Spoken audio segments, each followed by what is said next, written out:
Hi friends, வணக்கம். இது உங்கள் மஹி சேனல். நம்ம சேனலில் பார்த்துட்ருக்க வீடியோ பொதுத்தமிழை பற்றி தான் பார்த்துக்கிட்டு இருக்கோம். இன்றைக்கி நம்ம பார்க்க போகிற வீடியோ எட்டு தொகை நூல்களை பற்றி தான் பார்க்க போகிறோம். சேனலுக்கு இப்போ தான் வர்றீங்க அப்படின்னா சப்ஸ்கிரைப் பண்ணிக்கோங்க, லைக் பண்ணிக்கோங்க, வீடியோவை ஸ்கிப் பண்ணாமல் ஃபுல் வீடியோ பாருங்கள். சரிங்களா, வாங்க வீடியோக்குள்ளே போகலாம். இதுக்கு முன்னாடி வீடியோவில் அகத்திணையில் வரக்கூடிய நற்றிணை மற்றும் குறுந்தொகையை பற்றி தான் பார்த்தோம். இன்றைக்கி நம்ம பார்க்க போகிறது என்ன அப்படின்னா ஐங்குறுநூறு மற்றும் கலித்தொகையை பற்றி பார்க்க போகிறோம். எட்டு தொகை நூலில் மூணாவது நமக்கு கொடுத்துருக்கக்கூடியது ஐங்குறுநூறு. இது 500 பாடல்களை கொண்டுள்ளது.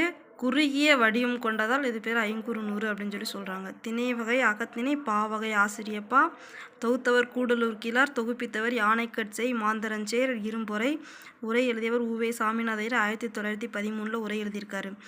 பாடலுக்கு 500, ஒரு கடவுள் வாழ்த்து பாடல்னு 501 பாடல் இருக்குது.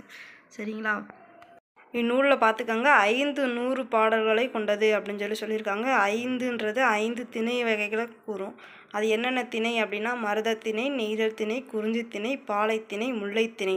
இந்த 5 திணையுமே ஒவ்வொரு திணைக்கும் 100 பாடல் என புலவர் 5 புலவர்கள் பாடியிருக்காங்க.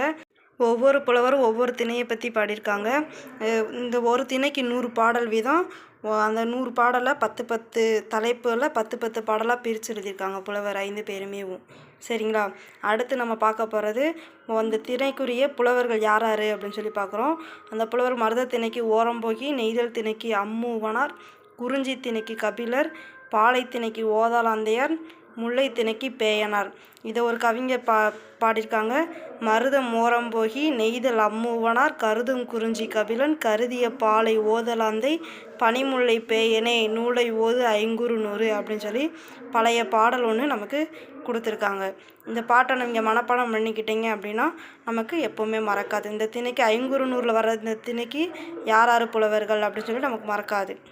சரிங்களா, நான் முதல்ல சொன்ன மாதிரி ஒவ்வொரு புலவரும் 100 பாடல்களை 10 வீதமாக 10 தலைப்பில் பிரிச்சுருக்காங்கன்னு சொன்னேன்னா அந்த 10 தலைப்புமே 10 அப்படின்னு சொல்லி முடிகிற மாதிரி தான் பிரிச்சுருக்காங்க. அது என்னென்னு பார்த்தீங்கன்னா குரக்கு 10, எருமை 10, குயில் 10, கிள்ளை 10. இது எக்ஸாம்பிள். இந்த மாதிரி 10 இந்த செடி, கொடி, விலங்கு, பறவைகளின் பெயர்களை வச்சு அந்த 10ன்ற தலைப்பு பிரிச்சுருக்காங்க. சரிங்களா, இதே மாதிரி 10 அடிகளாக வர்றதுக்கு எக்ஸாம்பிளாக திருக்குறள் 18 அதேமாதிரி 10 தான் வரும். 10 குறளுக்கு ஒவ்வொரு தலைப்பு கொடுத்துருக்காங்கள திருக்குறள், அது மாதிரி இதுலேயும் அது மாதிரி தான் கொடுத்துருக்காங்க ஐங்குறுநூறுலையும். இப்போ அடுத்து நம்ம பார்க்க போகிறது இப்போ அந்த பாட்டை பற்றி நம்ம வேட்கை 10ல் வரக்கூடிய அந்த பாட்டை பற்றி பார்க்க போகிறோம். இந்த வேட்கை 10 மருத திணையில் வருது. அதை பாடின புலவர் ஓரம்போகியார். அவர் ஃபஸ்ட்டு வரையும் 3வது வரக்கூடிய வரையும் ஒரே வார்த்தையில் வரும். அதை தான் ஓரம்போகியாரோட சிறப்பு அப்படின்னு சொல்லி கொடுத்துருக்காங்க. அந்த பாட்டு என்னென்னு பார்த்தீங்கன்னா வாலி ஆதன் வாலி அவினி பகைவர் புல் ஆறுக பார்ப்பார் ஓதுக என வேட்டோலை யாயே. இந்த பாட்டோட பொருள் என்ன அப்படின்னா வாலி ஆதன் வாலி அவினி. ஆதன்றவங்க, ஆதனும் அவினியும் ஒருத்தவங்க தான். ஆதன்றது பேர், அவினின்றது இயற்பெயர். இந்த பாட்டில் வரக்கூடிய முக்கியமானது பகைவர் புல் ஆறுக. அந்த லைன் வரலாற்று சிறப்பினை தருகிறது. பகைவர் புல் ஆறுக அப்படின்ற தொடருக்கு பொருள் என்ன அப்படின்னா பகைவர்கள் தோற்று தம் தோல்வியை ஒப்பு கொண்டதற்கு அடையாளமாக புல் மேய்வது போல குப்பிரவுல செய்யப்பட்டனர் என்பதுதான் அதோட பொருள்.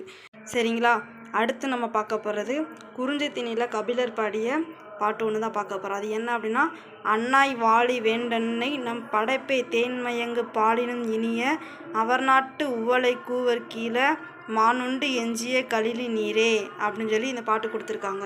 இதோட பொருள் என்ன அப்படின்னு பார்த்தா செல்வ செழிப்பு மிகுந்த ஒரு வீட்டில் இருக்கக்கூடிய தலைவி தலைவனை மணந்த பிறகு வறுமை நிலையில் இருந்து கூட பழக்கப்படுத்தி கொள்கிறார். ஏன் அப்படின்னா மானுண்ட எச்சில் நீர் கூட மேலானது, தாய் வீட்டு தேன் கலந்த பாலும் கூட அவ்வளவு இனிமையானது அன்று என்கிறாள் தலைவி. இக்காட்சியை தான் கவிஞர் நமக்கு இந்த செய்யுளில் உணர்த்துகிறாரு. அதுக்கடுத்து 10 பாடல்களை ஒரு தொகுப்பாக பாடும் அமைப்பு கொண்டதான் ஐங்குறுநூறு. இதோட சிறப்பு ஐங்குறுநூறோட சிறப்பு என்னென்னா 10 பாடல்கள் ஒரு தொகுப்பாக பாடும் அமைப்பு. செய்யுளின் தொடக்கம் மன்னர் வாழ்த்து அமைப்பு. மன்னரை பற்றி வாழ்த்தி தான் அமைச்சிருக்காங்க. ஒவ்வொரு செய்யுளோட தொடக்கமும் அப்படி தான் இருக்குது. திணைக்கு ஒரு புலவர் பாடும் முறை இது வந்து 5 திணைக்கு 5 புலவர்கள் பாடும் முறை தான் இதில் சிறப்பித்து கூடியிருக்காங்க. அடுத்து நம்ம பார்க்க போகிறது கலித்தொகையை பற்றி தான் பார்க்க போகிறோம். ஃபர்ஸ்ட் லைன் என்ன கொடுத்துருக்காங்க அப்படி சொல்லி பாருங்கள். கலித்தொகை பாவகையால் பெயர் பெற்ற தொகை நூல் ஆகும் அப்படி சொல்லி கொடுத்துருக்காங்க. பாவகையால் பெயர் பெற்ற தொகை நூல் வந்து 2, ஒன்று கலித்தொகை, இன்னொன்று பரிபாடல். அதை ஒரு இலக்கண வடிவத்தில் கவிதையில் கொடுத்துருக்காங்க பாருங்கள். பாடல் சான்ற புலனெறி வழக்கம் கலியே பரிபாட்டு ஆயிரு பாவினும் உரியதாகும் என்மனார் புலவர் அப்படி சொல்லிட்டு ஒரு செய்யுள் வடிவில் கொடுத்துருக்காங்க. தொல்காப்பிய இலக்கண விதிப்படி கலிப்பாவால் அகத்திணையை பாடும் ஒரு 8 தொகை நூல் கலித்தொகை அப்படின்னு சொல்லி கொடுத்துருக்காங்க. 8 தொகை நூல் அனைத்துமே ஆசிரியப்பா வகையை சேர்ந்தது. கலித்தொகை மட்டுமே கலிப்பா வகையை சேர்ந்தது. கலித்தொகை வந்து அகத்திணை வகையை சேர்ந்தது. பாடல் 149 பாடல், ஒரு கடவுள் வாழ்த்து பாடல்னு சொல்லி கொடுத்துருக்காங்க. அடியெல்லை 11 முதல் 80 அடியெல்லையை கொண்டது. நல்லந்துவானார் வந்து இதை தொகுத்திருக்கிறாரு. முதலில் பதிப்பித்தவர் வந்து சீவை தாமோதரம் பிள்ளை 1887 பதிச்சிருக்காரு. 5 புலவர்கள் பாடியிருக்காங்க.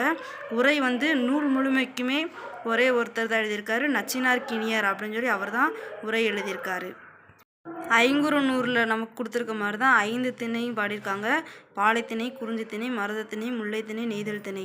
பாலைத்திணையை பாடியவர் வந்து பெருங்கடுங்கோ, குறிஞ்சித்திணையை பாடினவர் கபிலர், மருதத்திணை மருதன் இளநாகனார், முல்லைத்திணை வந்து சோழன் நல்லூத்திரன், நெய்தல் திணையை பாடினவர் நல்லந்துவானார்.